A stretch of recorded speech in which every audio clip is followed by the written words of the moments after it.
इस कार्यक्रम में बहुत ही खास मेहमान देश के रेल मंत्री अश्विनी वैष्णव जी हमारे साथ मौजूद। सर बहुत स्वागत है दूरदर्शन न्यूज पे। शुक्रिया आप हमारे लिए वक्त निकाल रहे हैं। लेकिन महत्वपूर्ण सर चीज यही है कि जो हमने छात्रों के अंदर रोष देखा है, वो सड़क पे उतरे हैं। उनको लगता है कि उनके हिस्से का जो हक है वो उनका शायद चला गया है। ऐसे छात्र जो अपने आप में परेशान हैं और सड़क पे उतर आए हैं, क्या उनके लिए उनको फौरी तौर पे आप कहेंगे और किस प्रकार से रेलवे उनके तमाम ग्रीवांसेस कंसर्न्स को ध्यान रखते हुए आगे कदम उठाएगा? मैं अपने सभी छात्र मित्रों से एक निवेदन करना चाहूँगा कि आपकी जो ग्रीवेंसेस हैं, आपके जो कंसर्न्स हैं, आपके जो पॉइंट्स हैं, उसको हम अति संवेदनशीलता के साथ हैंडल करेंगे। ऑलरेडी इसके लिए जो कमेटी बनी है, इस कमेटी ने ऑलरेडी रिप्रेजेंटेशंस रिसीव करना चालू कर दिया है। जितने आरआरबी के सीनियर ऑफिसर्स हैं, उन्होंने ऑलरेडी अपने स्टूडेंट्स के कई ग्रुप्स के साथ आज भी मीटिंग्स की हैं। कई हजारों बच्चों ने आज रिप्रेजेंटेशन दिया अपना। तो मैं आपसे ये विश्वास दिलाता हूँ आपको कि आप किसी की भी बातों में ना आए, कोई भी भ्रम में ना आए। कोई भी बात अगर कोई भी कह रहा है, मैं आपका भाई हूँ, मैं आपके साथ हूँ और किसी भी तरीके से हम इन सब समस्याओं का समाधान करेंगे और अति संवेदनशीलता के साथ करेंगे। प्रधानमंत्री श्री नरेंद्र मोदी जी ने इतनी उदारता के साथ इतनी सारी वैकेंसीज दी हैं, तो हम उसमें किस तरह से हमारे नौजवान साथियों को फायदा मिले, बेनिफिट मिले, वो हमारा कर्तव्य है, हम उसको निभाएंगे। जी सर, दूरदर्शन के माध्यम से देश पूरा आपको सुन रहा है और छात्र खासतौर से जिन्होंने इस परीक्षा में अप्लाई किया था, उनके मन में भी इस प्रकार का सवाल है कि क्या अब जब एक कमेटी बन गई है, क्या एक कंप्लीट सोल्यूशन इस कमेटी के माध्यम से आ पाएगा, वो भी टाइम बाउंड मैनर में? उसको लेकर आप क्या कहना चाहेंगे? देखिए, मुद्दे इसमें क्या है, हम थोड़ा सा अगर बारीकी से देखें, सबसे पहली बात आती है कि संख्या 1,25,00,000 के आसपास एप्लीकेंट्स। तो उसको इतने बड़े एग्जाम को सही तरीके से कराना, वो अपने आप में रेलवे के सभी कर्मचारियों ने मिलके, आरआरबीज ने, सबने मिलके, और छात्रों का भी धन्यवाद कि उन्होंने इसमें पूरा सहयोग दिया। जिस तरह से एकदम सुचारू तरीके से एग्जाम हुआ, कहीं पे कोई कंप्लेंट नहीं आई।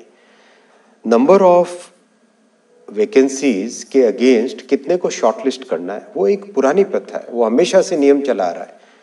2015 से पहले 10 गुने होता था। 10 गुने होने से बहुत कम लोगों को चांस मिलती थी। मोदी जी ने आके 2015 में आने के बाद में इसको 15 गुना किया पहले, फिर 2019 में इसको 20 गुना किया।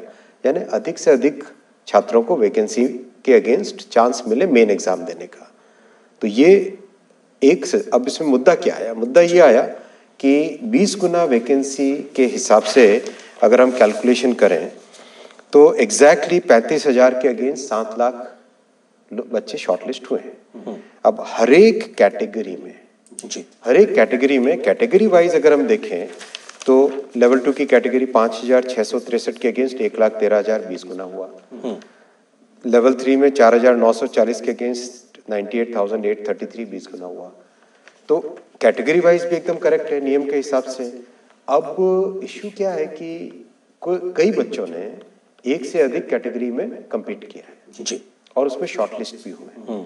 तो शॉर्टलिस्ट होने के कारण ओवरऑल 7 लाख यहाँ नंबर आता है।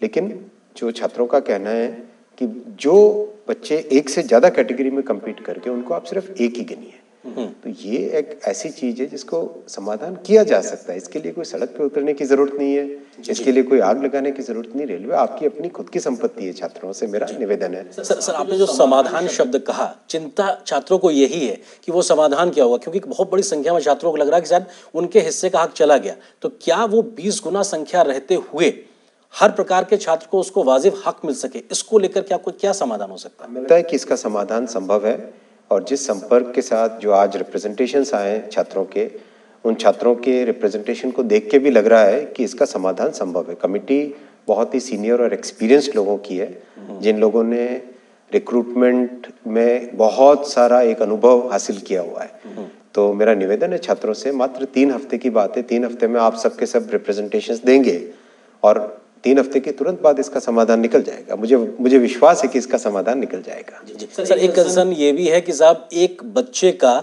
एक से ज़्यादा जगह पे उसका नाम दर्ज है, जो 20% ज़्यादा या 20 गुना ज़्यादा आपने कहा कि जिन बच्चों को उस लिस्ट में एक तरीके से उनका नाम आया है, तो ये एक बच्चों को तर्क दिया जा रहा है, बच्चे तर्क इस बात को दे रहे हैं कि साहब ये उनके साथ अन्याय है, क्योंकि एक व्यक्ति का नाम एक से ज़्यादा जगह है, तो ऐसे में वो अप्लाई या ज्वाइन तो एक ही जगह करेगा, लेकिन उसका नाम ज़्यादा होने से किसी और का हक मारा जा रहा है। ये एक क्या तकनीकी इशू है और इसका समाधान कैसे होगा? देखिए, हमारी संवैधानिक व्यवस्था में 2 चीज़ें बहुत इंपॉर्टेंट हम सबको समझने की है। पहली कि हम किसी भी परीक्षा में हमेशा मिनिमम क्वालिफिकेशन प्रिस्क्राइब करते हैं, मैक्सिमम क्वालिफिकेशन प्रिस्क्राइब नहीं कर सकते। जी। पहला, तो इसका मतलब ये हुआ अगर कहीं पे 10+2 क्वालिफाइंग क्राइटेरिया है, उसमें अगर एक कोई ग्रेजुएट बच्चा अगर अप्लाई करता है तो हम उसको रोक नहीं सकते, राइट? पहला ये। दूसरा, हम किसी भी छात्र को एक से अधिक परीक्षाओं में बैठने से नहीं रोक सकते, क्योंकि ये सबका हक है, ये कॉन्स्टिट्यूशनल राइट है कि मैं जितनी अपॉर्चुनिटीज मुझे मिले हर एक अपॉर्चुनिटी में मैं ट्राई करूं। ये सभी का एक रहता है, हम भी उसी प्रक्रिया से गुजरे हैं, हमने देखा है ये तकलीफ क्या होती है, ये दर्द क्या होता है, इसमें किस तरह से मानसिक तौर पे जो पेन होता है, जो टेंशन रहता है, जो एंग्जाइटी रहती है, वो मैं समझ सकता हूँ, बहुत अच्छे से समझ सकता हूँ। तो क्या इसका एक तार्किक, लॉजिकल और लीगल सॉल्यूशन निकल सकता है? मेरा मानना है हाँ, निकल सकता है सॉल्यूशन। सर, एक बिल्कुल एक लेमन लैंग्वेज में ये तर्क दिया जा रहा है कि साहब 10वीं जो 12वीं पास बच्चों के लिए जो एग्ज़ाम कंडक्ट किया गया तो उसमें ग्रेजुएशन के बच्चे जब आएंगे तो वो बेहतर करेंगे, और ऐसी स्थिति में उनका हक कहीं ना कहीं शायद चला जाएगा। ये बिल्कुल एक साधारण सी समझ पाने वाली, कही जा सकने वाली बात है, ये लगातार बड़ी संख्या में छात्र कह रहे हैं। ऐसे छात्रों को आप क्या कहेंगे? मैं कह रहा हूँ कि आपका रिप्रेजेंटेशन हमारे पास आ रहा है, आज ही आना चालू हो गया है, कमेटी ने ऑलरेडी फंक्शनिंग चालू कर दी है। कमेटी कल बनी, आज से फंक्शनिंग चालू कर चुकी है, कल से ही चालू कर दिया था फंक्शनिंग। आरआरबी सभी छात्रों के साथ मिलना चालू कर दिया ऑलरेडी, रिप्रेजेंटेशंस कितने सारे रिसीव हो चुके हैं, तो मुझे पूरा विश्वास है कि इसका सोल्यूशन निकलेगा। जी। सर, महत्वपूर्ण चीज़ ये भी है कि किस तरीके से आप ये कह रहे हैं 3 सप्ताह तक एक समय, एक विंडो खोल के रखी है कि आपको वो अपने आप में देना है। महत्वपूर्ण चीज़ ये भी है कि अब जब 3 सप्ताह का समय है, आपने एक टाइम बाउंड तरीके से आगे बढ़ने की बात करी है, तो क्या ये 3 सप्ताह अपने आप में पर्याप्त होगा? कई छात्र इस बात को लेकर भी कह रहे हैं कि जब आपको इतना लंबा वक्त लग गया इस पूरी प्रक्रिया को कंडक्ट करने में, एग्जाम कंडक्ट करने में, तो क्या 3 सप्ताह में आप इतना बड़ी प्रक्रिया को फिर से कंडक्ट कर पाएंगे? कि 1,25,00,000 लोगों का एग्जाम लेना कोई छोटी बात नहीं होती है। जी। आप देखिए, बड़े बड़े एग्जाम अगर है, यूपीएससी का एग्जाम, जेई का एग्जाम, इन सब एग्जाम में संख्या लाखों में ही होती है। ये 1 करोड़ से ज्यादा का है, और उसको भी ढंग से कराना, एकदम बिल्कुल फेयर वे में कराना, ट्रांसपेरेंट वे में कराना, डेफिनेटली एक बड़ा काम होता है। ये मेरे ख्याल से सब बच्चे भी समझते हैं। मुझे बच्चों ने, किसी ने, मतलब जो मुझे फीडबैक मिला, जितना मेरा संपर्क हुआ और जो संवाद हुआ, उससे जो समझ में आया कि कंप्लेंट वहाँ नहीं है, मुद्दे 2 हैं। एक मुद्दा जो अभी आपने 20 टाइम्स वाला बोला, दूसरा मुद्दा है ग्रुप डी का, कि आप इसको सिंगल फेज करेंगे या डबल फेज करेंगे। तो डबल फेज के पीछे सोच ये थी कि 1,25,00,000, उसमें भी 1,35,00,000 या 1,15,00,000 के आसपास एप्लीकेशन है, 1 करोड़ से अधिक है। तो उससे इतने बड़े एग्जाम में यूनिफॉर्मिटी कैसे लाए? आज मान लीजिए मैं अगर प्रीलिम एग्जाम दे रहा हूँ, उस दिन अगर मेरी तबीयत थोड़ी कमजोर रही, तो उस दिन मैं एग्जाम ढंग से परफॉर्म नहीं कर पाया, तो मेरे पास कम से कम एक और चांस होना चाहिए मेन एग्जाम के टाइम में ढंग से मेरिट में आ जाऊं, राइट? ये थॉट प्रोसेस के साथ 2 स्टेज किया गया था। लेकिन जो पुरानी सिस्टम था जिसमें सिंगल स्टेज में किया जाता था, और अभी जो छात्रों का रिप्रेजेंटेशन है, उसका भी एक समाधान निकल सकता है। ये कोई बहुत बड़े ऐसे मुद्दे नहीं है जिन मुद्दों पे सड़क पे उतरना पड़े। सड़क पे उतरे हुए छात्र ये भी कह रहे हैं कि जो सेकंड फेज में आपको जो प्रक्रिया अपनानी थी, आपने पहले ही फेज में अपना ली, इसकी वजह से भी उनको दिक्कतें पेश आ रही हैं। ऐसा नहीं है, सेकंड फेज फर्स्ट फेज तो दोनों ही कंप्यूटर बेस्ड टेस्ट होते हैं। आजकल तो वैसे भी एग्जाम सारे कंप्यूटर बेस्ड टेस्ट हैं, तो एकदम फेयर और रीजनेबल और ट्रांसपेरेंट तरीके से हो। सर, चूंकि इतना बड़ा एग्जाम आपने कंडक्ट कराया, इसमें 1.25 करोड़ के आसपास एप्लीकेंट उसमें आए, और उस एग्जाम को कहीं से भी कोई पेपर लीक की खबर नहीं आई, कहीं से इस प्रकार कोई खबर नहीं आई कि साहब इस प्रकार की कोई दिक्कत हुई है एग्जाम कंडक्ट करने, तब जबकि कोविड चल रहा था। इसको तो हर कोई अप्रिशिएट कर रहा है। किस प्रकार का वो एक बड़ा चैलेंज था जो आप उससे निकल आए, लेकिन इस प्रकार की छोटी छोटी चीजों को लेकर अब दिक्कतें पैदा हो रही हैं? देखिए, जब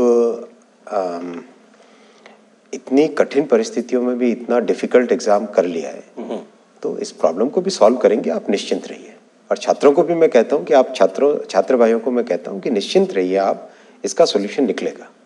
सर, हमने देखा कि जो छात्र सड़क पे उतरे थे और उसके बाद में उनके साथ में पुलिस की कार्रवाई भी हुई, इसको लेकर भी बहुत ज़्यादा खबरें बनी, उस सबको लेकर रेलवे की संपत्ति का नुकसान भी हुआ। आप इस पूरे घटनाक्रम को किस तरीके से देखते हैं? क्या ये एक टाली जा सकने वाली एक स्थिति हो सकती थी? मेरा मानना है कि देखिए, कॉन्स्टिट्यूशनल व्यवस्था में हमें फंडामेंटल राइट्स पे हम बात करते हैं, लेकिन हमें अपनी खुद की स्वयं की ड्यूटी को भी देखना पड़ेगा। हम सभी नागरिकों को अपनी ड्यूटी को भी देखना पड़ेगा। पब्लिक प्रॉपर्टी को बचाना, चाहे रेलवे हो, सड़क हो, कोई भी ऑफिस हो, कुछ भी हो, सड़क, एक स्ट्रीट लाइट भी हो, बचाना वो हमारी फंडामेंटल ड्यूटी भी है। मैं नहीं मानता कि हम देश में जब देश का निर्माण कर रहे हैं तो इस देश के निर्माण में हम सबको अपना रोल लगाना पड़ेगा। भगवान राम ने जब सेतु बनाया तो वो गिलहरी का भी एक रोल था। तो हम सबको अपना रोल तो करना ही पड़ेगा। हम ये नहीं कह सकते कि हमारी ग्रीवेंस है तो हम कानून को हाथ में ले लेंगे, ये ऐसा नहीं होना चाहिए। जी। सर, एक बात ये भी कही जा रही है, इसको हम र्यूमर भी कह सकते हैं या सत्यता, आप उसके बारे में बेहतर बताएंगे, कि जिन छात्रों ने उतर कर विरोध किया या सार्वजनिक संपत्ति के नुकसान में जो कहीं एक आगे बढ़ चढ़ के मौजूद नजर आए, ऐसे छात्रों को क्या आगे से रेलवे की परीक्षा में भर्ती ना होने के लिए या नहीं हो सके ऐसा प्रतिबंधित किया जाएगा? इसको लेकर भी छात्रों में कई प्रकार की बातें चल रही हैं, आप स्पष्ट करना चाहेंगे कुछ? इसको स्पष्ट कर देगी, कोई दिक्कत नहीं है। जो भी पॉइंट आएगा कमेटी इसको बहुत एकदम स्पष्ट रूप से इस पर निर्णय लिया जाएगा। और हम बहुत संवेदनशील सरकार है, युवाओं को रोजगार देने वाली सरकार है, युवाओं का ध्यान रखने वाली सरकार है। और जिस तरह से एजुकेशन पॉलिसी, जो जितने मोदी जी ने जो इनिशिएटिव्स लिए, उनमें मेन फोकस कौन है? गरीबों का, युवाओं का, किसानों का। तो इसमें स्वाभाविक रूप है कि हम सॉल्यूशन को अच्छे से ही निकालेंगे। जी सर, इस प्रकार के विरोध प्रदर्शन के बाद में हमने देखा कई राजनीतिक दलों की ओर से भी बयान आए। इस पूरे बात का या पूरे मुद्दे का राजनीतिकरण भी देखने को मिला। आपको लगता है कि इसको लेकर किस प्रकार की एक बयानबाजी आप लगातार देख रहे हैं जो राजनीतिक वजहों से सुनाई पड़ रही है? जिन लोगों के पास दूसरे मुद्दे नहीं होते हैं तो वो किसी न किसी मुद्दे में अपना निकालते हैं। मैं निवेदन करूंगा कि ये छात्रों का मामला है, देश का मामला है, इसमें राजनीति न डालें। सर, आपने अपील पहले भी की थी, लेकिन ये राजनीतिक बयानबाजी थोड़ा बढ़ती दिखाई पड़ रही है अभी भी, क्योंकि उसके पीछे कई वजहें भी बताई जा रही हैं कि एक छात्रों का एक बड़ा वर्ग है जिसके अंदर रोष है, उसको कैश करने की कोशिश दिखाई पड़ रही है। आपको लगता है कि इस सब चीज़ों से राजनीतिक दलों को ज़्यादा बचने की ज़रूरत है? मुझे विश्वास है कि छात्रों को मेरे द्वारा, मैं सब उन छात्रों को आज एक बार फिर निवेदन करता हूँ, हमारी नीयत साफ है, काम करने का इंटेंट हमारा साफ है। सरकार में प्रधानमंत्री श्री नरेंद्र मोदी जी ने देश को नवनिर्माण की तरफ ले जाने वाला जो यज्ञ चलाया है, इसमें कहीं पर भी कोई भी हर किसी को जुड़ने की बात है, अलग होने की बात नहीं। तो मुझे विश्वास है कि छात्रों का हमारे ऊपर ही विश्वास रहेगा, चाहे कोई कितनी भ्रमित करने की कोशिश करे। सर, इस पूरे प्रोसेस के तहत जो नॉर्मलाइजेशन की प्रक्रिया को अपनाया जाता है, उसको लेकर भी सवाल है कि साहब, आप करना तो बेहतरी के लिए चाहते हैं, लेकिन कई बार उसकी वजह से कुछ छात्रों में भ्रम है कि शायद अच्छा स्कोर करने के बाद भी उनका नाम शॉर्टलिस्टेड लिस्ट में नहीं होता है। इसको लेकर कुछ कहना चाहेंगे? नॉमिनेशन दुनिया के हर परीक्षा में होता है, करीब हर बड़ी परीक्षा में होता है, और उसके बिना आप कैसे मैनेज करोगे किसी भी एग्जाम को? अगर 1 करोड़ संख्या है, एक सेंटर है, कितने मतलब हजारों की संख्या में शिफ्टों में काम होता है। हजारों की संख्या में जब शिफ्टें हैं, कई 100 सेंटर्स हैं, तो उसमें नॉर्मलाइजेशन करना तो दुनिया के हर एग्जाम में होता है। भारत के आज की बात है क्या? ये तो 1970 1950 के समय से जब संख्याएं बढ़ने लगी, तब से नॉर्मलाइजेशन होता है। जी। सर, रोजगार के लिहाज से रेलवे एक बहुत बड़ा एक संस्थान है, और अभी भी अगर देखा जाए तो कर्मचारियों की संख्या सबसे ज़्यादा बड़े एक परिवार के तौर पर देखने को मिलती है, और ये रोजगार के अवसर के लिहाज से भी एक बड़ा रिक्रूटमेंट की पूरी ड्राइव थी। ये जो सवाल अभी खड़े हुए हैं, भविष्य में ये सवाल ना खड़े हों, क्या इस पूरे एपिसोड से, इस पूरे घटनाक्रम से कुछ और ऐसे बड़े कदम हम भविष्य में देखेंगे कि ऐसी घटनाएं ना होने पाए? क्योंकि बड़े रिफॉर्म से रेलवे गुजर रहा है, रिक्रूटमेंट में भी एक बड़े प्रकार की प्रक्रियागत तकनीकी व्यवस्थाएं शामिल हो, क्या उसको लेकर कोई बड़ा उपाय? बात सही, इसमें तकनीकी व्यवस्था को और ज़्यादा सम्मिलित करना चाहिए, और इस पे सोच रहे हैं। इस पे काफ़ी इनपुट्स भी आए, कई सजेशंस भी आए, कई जो एकेडमिक वर्ल्ड से जो लोग इसमें एग्ज़ाम वगैरह के से बहुत अच्छा वास्ता रखते हैं, उन लोगों ने भी बहुत सारे सजेशंस दिए। जी, क्योंकि सर आपने इस बात का कहा कि एक बड़ी एजेंसी को रिक्रूट करने में भी काफ़ी समय लगा, क्योंकि इतना बड़ा एग्जाम था। ऐसे में आप आईटी मंत्रालय की भी जिम्मेदारी संभालते हैं, तो आपको बेहतरी से पता है कि तकनीकी तरीके से चीज़ों को कैसे ईजिली लोगों के लिए उसको जोड़ना है। तो क्या हम उम्मीद कर सकते हैं कि जिस रिफॉर्म या एक बेहतरी के लिए आप कदम उठाना चाह रहे हैं वो देर नहीं लगेगी, बहुत जल्दी शुरू होगा? विश्वास है इस पे, मुझे विश्वास है। और हमेशा हमारा एम क्या रहेगा? हमारा एम रहेगा कि एग्ज़ाम फेयर हो, रीजनेबल हो, कहीं पर भी किसी को इसमें ये संदेह न हो कि भाई मैंने जिस तरह की परीक्षा में जैसा परफॉर्म किया वैसा मेरा रिजल्ट आया या नहीं। वो एम एक रहेगा हर जगह। जी सर, आपने जो कमेटी गठित की है वो 4 मार्च तक अपनी रिपोर्ट आपको देगी, ऐसा आपने तय किया, और आपने इस बात के भी संकेत दिए थे संभव हुआ तो वो पहले भी रिपोर्ट आपको दे सकते हैं। क्या लगातार आप इस प्रकार की व्यवस्था रखेंगे कि ताकि ये समय जो 4 मार्च का है ये पहले तो हो, बाद में ना होने पाए, मतलब वो समय और ज़्यादा बर्बाद ना हो? बल्कि हमने तो इससे भी एक कदम आगे जाके आरआरबी के जितने चेयरपर्सन्स हैं, चेयरमैन हैं, उन सबको बोला है कि आप रीच आउट करिए, आप प्रोएक्टिवली जाके स्टूडेंट से मिलिए। तो आज बहुत सारे स्टूडेंट्स मिले भी हैं। हमारा एम है, हम छात्रों के लिए सरकार। सर क्योंकि छात्र बड़ी संख्या में आपको सुन रहे होंगे, और ये जो नोटिफिकेशन था 2019 का था, हालांकि कोविड का एक समय था, और 2022 में भी रिजल्ट निकला, और अभी हम एक पहले ही चरण पर एक तरीके से एक ठहराव की स्थिति आ गई है। ये इतनी लंबी प्रक्रियाएं ना हो, इसको लेके क्या आप आश्वासन देंगे? बहुत से विषय है इसमें। एक तो कोर्ट का भी मामला आता है, जैसे ट्रिब्यूनल्स का, कोर्ट का। तो मेरा देखिए, ये सामाजिक व्यवस्था है हमारी, इसमें बहुत सारे स्टेक होल्डर्स आते हैं, तो सोचना पड़ेगा इसमें किस तरह से और इसको स्पीड अप करें। पर मेरा मानना है कि जितनी कोविड के बावजूद भी इतनी बड़ी संख्या में परीक्षा करवाना अपने आप में बहुत बड़ा चैलेंज है। इस चैलेंज को हम निभाएंगे। जी, क्योंकि सर ये जब लंबा खिंचता है, तो जिसने 2019 में +2 में अप्लाई किया वो आज ग्रेजुएशन कंप्लीट करने की स्थिति में, तो ऐसे में ये स्वाभाविक रूप से ये मन में सवाल उठता है कि आखिर इतना लंबा वक्त लगता है तो हम शायद और बेहतर कर पाते अगर ये समय रहते चीज़ें हो सके तो। आपकी बात में इसमें विषय में बात है। अब इसको कैसे इसको करें, क्योंकि इसमें टेक्नोलॉजी भी यूज़ करें, कोर्ट्स का भी रोल रहेगा, ट्रिब्यूनल्स का रोल रहेगा, स्टूडेंट्स का रोल रहेगा। इसमें बहुत सारा, बहुत ही कॉम्प्लेक्स विषय है इसको, लेकिन कर सकते हैं। जी सर, कर सकते हैं, और आप अभी कर रहे हैं, इस बात का आप जिक्र कर रहे हैं, क्योंकि बहुत इश्यूज हैं, लोग आपको बहुत धैर्य से सुन रहे हैं इस समय लगातार। क्या और आप कहना चाहेंगे, क्या कोऑर्डिनेटेड एफर्ट्स इस वक्त आप डिफरेंट आरआरवीज के साथ में मिलके कर रहे हैं, जो सेंटर्स हैं, ताकि लोगों को एक विश्वास पैदा हो, जिसको हम कहते हैं ना, विश्वास बहाली का एक माहौल पैदा हो। तो छात्र आपको सुन रहा है कि हाँ, आपने ये कदम अभी तक उठाए हैं और इसकी आप एक तरीके से पाइपलाइन में हैं और ये करने जा रहे हैं। कमिटी फॉर्मेशन के तुरंत बाद में कमेटी ने काम चालू किया। आरआरवीज के जितने चेयरपर्सन है वो प्रोएक्टिवली अपनी तरफ से जाके स्टूडेंट्स को रीच आउट कर रहे हैं कि आपका जो भी पॉइंट है, आप अगर ईमेल में नहीं देना चाहते, रिटन रिप्रेजेंटेशन देना चाहते हो तो रिटन दे दो, ओरल रिप्रेजेंटेशन देना चाहते हो तो ओरल ले लो, हम लिख के नोट करके रख लेंगे। इस लेवल तक हम संवाद को ओपन है, इस लेवल तक संवाद ओपन है। तो मेरा छात्रों से एक बार फिर निवेदन है कि आप विश्वास रखिए, इन सब चीज़ों का समाधान संभव है और इन सब चीज़ों का समाधान होगा। और भविष्य देखिए, आपको रेल चलानी है, आपको रेलवे चलानी है। अगर आपकी रेलवे को आप अगर आज से ही उसी ध्येय के साथ, उसी जो एक अपनेपन के लिए जो होता है, वो उसी ध्येय के साथ काम करेंगे तो आपको अच्छा लगेगा। और विश्वास रखिए, ये बिल्कुल इसमें कहीं पर भी कोई भी चीज़ गड़बड़ नहीं होगी, अच्छे तरीके से करेंगे। सर सेकेंड फेज का जो एग्जाम था उसको फिलहाल कमेटी बनाने, उसकी रिपोर्ट आने तक के लिए स्थगित किया गया है। थोड़ी देर के बाद क्योंकि इसको लेकर भी जी देखिए, लीगल भी देखना पड़ेगा। जो छात्र सेलेक्ट हुए हैं, शॉर्टलिस्ट हुए हैं, उनका इंटरेस्ट भी तो हैम्पर नहीं होना चाहिए ना। ये हम एज द गवर्नमेंट, हमारा फर्स्ट प्रायोरिटी रहेगा कि हमको फेयर होना पड़ेगा। We have to be fair. तो जो लोग सेलेक्ट हुए हैं उनका इंटरेस्ट भी हैम्पर ना हो, वो भी तो देखना पड़ेगा ना। जी, क्योंकि जो आप सेलेक्ट हुए उनका इंटरेस्ट हैम्पर ना हो, इस बात को लेकर भी दूसरी तरफ से भी ये तर्क दबी जबान से ये आ रहा है कि साहब ऐसा ना हो कि अब एक दबाव में इस प्रकार की कोई प्रक्रिया अपनाई जाए जिनमें जो छात्र पहले लिस्ट में आए हैं उनका नंबर के साथ में कंप्रोमाइज हो। बिल्कुल एकदम फेयर वे में करेंगे, कम से कम वो आश्वस्त रहे। 100% पक्का आश्वस्त रहे। बिल्कुल पक्का। सर एक अंतिम एक सवाल आपसे यही कि जो छात्र उतरे थे विरोध प्रदर्शन के लिए, अब वो आगे ना उतरे, बैठें और इंतजार करें। लास्ट में आप उनसे क्या एक अपील करना चाहें, क्योंकि राजनीति भी बहुत देखने को मिल रही है, भले आप बहुत राजनीतिक कमेंट नहीं करना चाह रहे हैं, बट फिर भी इसमें राजनीति करने की भी कोशिश साफ तौर पे दिखाई पड़ रही है। मेरा एक ही निवेदन है सभी छात्रों से, आप बिल्कुल भी किसी की बातों में भ्रम में ना आए।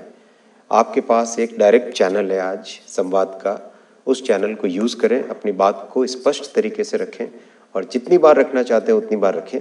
आपकी बात सुनी जा रही है, आपकी बात को संज्ञान में लिया जा रहा है और इसको एकदम फेयर तरीके से, एकदम लीगल तरीके से इस पे समाधान निकलेगा। किसी भी एक छात्र का हक उसका मारा नहीं जाएगा।